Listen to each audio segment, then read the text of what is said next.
I'm gonna be good. Yeah,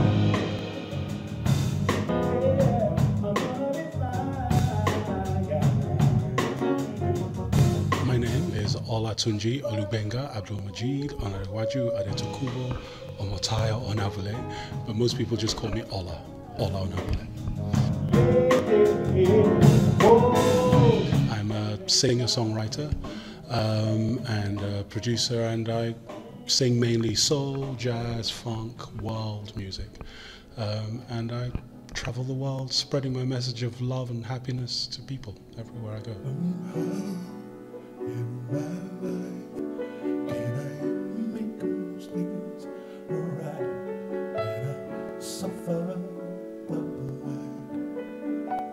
I'm the firstborn son of an African family that is full of professionals, lots of lawyers and doctors and architects, and so it was more or less decided before I was born that if I turned out to be me, I would be a lawyer, and I never questioned that. I went to university with the intention of studying law, but in my final year I suddenly realized that this was serious and that it was a commitment for life.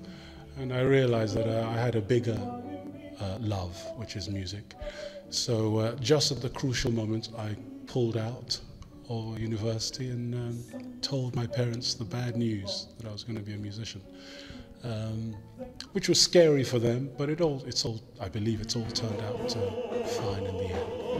Bless the Father, God play it cool, man, I'm getting lost. My first passion was listening to musicians who sounded as though they had a lot of training. And I think somewhere in my subconscious, at the back of my mind, I think it may have been because I may have realized I wouldn't get an opportunity to be educated in music. So I would listen to instrumentalists. So I would listen to a lot to Miles Davis and Coltrane and to McCoy Tyner I'm just all the great jazz musicians, and I'll try to do what they did with their instrumentation, with my voice. And so I tended not to kind of end up even though I loved a lot of the pop and soul music, I tended not to want to sing in the traditional pop and soul ways, even though, I write songs that are probably more pop and soul than jazz. I like to sing like a jazz singer over pop and soul music. I go through the possibilities, way down and brought my melodies. Maybe it's just a flow in me, to feel what I imagine. In the very early days, when I was, starting out, I assumed, like many young singers, that what I needed was a big management company and a big record company and et cetera, et cetera. But the price you pay for getting involved with those people is that you lose a lot of your artistic control. They design and decide how you sound, how you look, what you sing.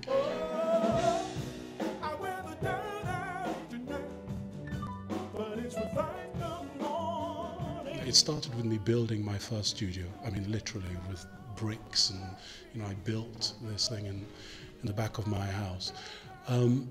And that gives you an incredible sense of empowerment. You feel like, well, this is the tool with which I can make myself sound like a professional musician. From that point on, all the other things just followed logically, that I should produce, that I should write the songs, that I should seek management myself. And so that's what I've done.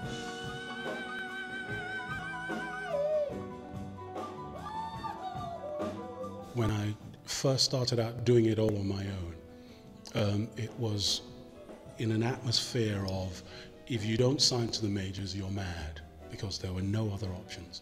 Nowadays, most young kids that I know who are starting out in the music business don't even think about a record contract. They don't think about the majors.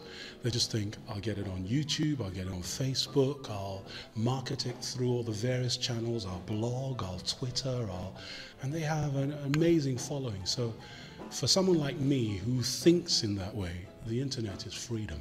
It really is. It means that I'm legitimate when I say bye-bye to anybody who doesn't understand that it has to be led by the artists first, by the artistry, by the art first. When I think about it, it feels to me like the music business as we came to know it only happened across 2 or 3 decades at the most.